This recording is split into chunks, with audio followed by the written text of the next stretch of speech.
សេចក្តីជូនដំណឹងស្តីពីស្ថានភាពធាតុអាកាសប្រចាំថ្ងៃ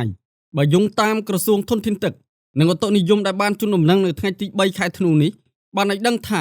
សម្ពាធទាបដែលកើតនៅសមុទ្រចិនខាងត្បូងមានឥទ្ធិពលខ្លាំងលើរបបខ្យល់មូសុងអេសានដែលបក់លើអាងទន្លេមេគង្គសមុទ្រកម្ពុជាសមុទ្រអាណ្ដាម៉ាន់និងលើព្រះរាជាណាចក្រកម្ពុជាដែលស្ថានភាពបែបនេះនឹងធ្វើចាប់ពីថ្ងៃទី3ដល់ទី5ខែធ្នូឆ្នាំ2025មានលក្ខណៈដូចតទៅតំបន់វាលទំនាបរួមមានខេត្តកំពង់ឆ្នាំងកំពង់ធំកំពង់ចាមត្បូងឃ្មុំព្រៃវែងកណ្ដាលតាកែវស្វាយរៀងនិងភ្នំពេញអាចមានភ្លៀងធ្លាក់និងខ្យល់កន្ត្រាក់គ្រប់ដណ្ដប់លើផ្ទៃដី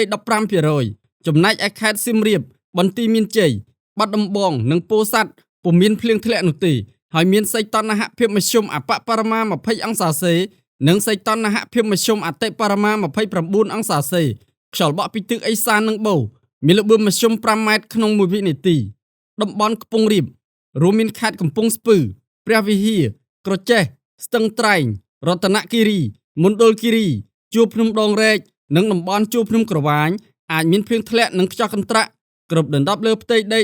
10% ចំណែកឯខេត្តប៉ៃលិននិងឧត្តរមានជ័យពុំមានភ្លៀងធ្លាក់នោះទេហើយមានសីតុណ្ហភាពមធ្យមអបបរមា21អង្សាសេនិងសីតុណ្ហភាពមធ្យមអតិបរមា29អង្សាសេខ្យល់បក់ពីទិសឦសាននិងបូរមានល្បឿនមធ្យម3ម៉ែត្រក្នុង1វិនាទីតំបន់មាត់សមុទ្ររួមមានខេត្តកោះកុងព្រះសីហនុកំពតកែបនិងជួរភ្នំបូកគោអាចមានភ្លៀងធ្លាក់និងខ្យល់កន្ត្រាក់គ្រប់ដណ្ដប់លើផ្ទៃដី 10% សីតុណ្ហភាពមធ្យមអបបរមា20អង្សាសេនិងសីតុណ្ហភាពមធ្យមអតិបរមា30អង្សាសេខ្យល់បក់ពីទិសឦសាននិងអាគ្នេយ៍មានល្បឿនមធ្យម5ម៉ែត្រក្នុង1វិនាទីរលកសមុទ្រមានកម្ពស់មធ្យមអបបរមា0ម៉ែត្រ50សង់ទីម៉ែត្រនិងកម្ពស់មធ្យមអតិបរមា1ម៉ែត្រ50សង់ទីម៉ែត្រអាស្រ័យដូចបានជម្រាបជូនខាងលើសូមសាធារណជនទទួលជ្រាបជាព័ត៌មាន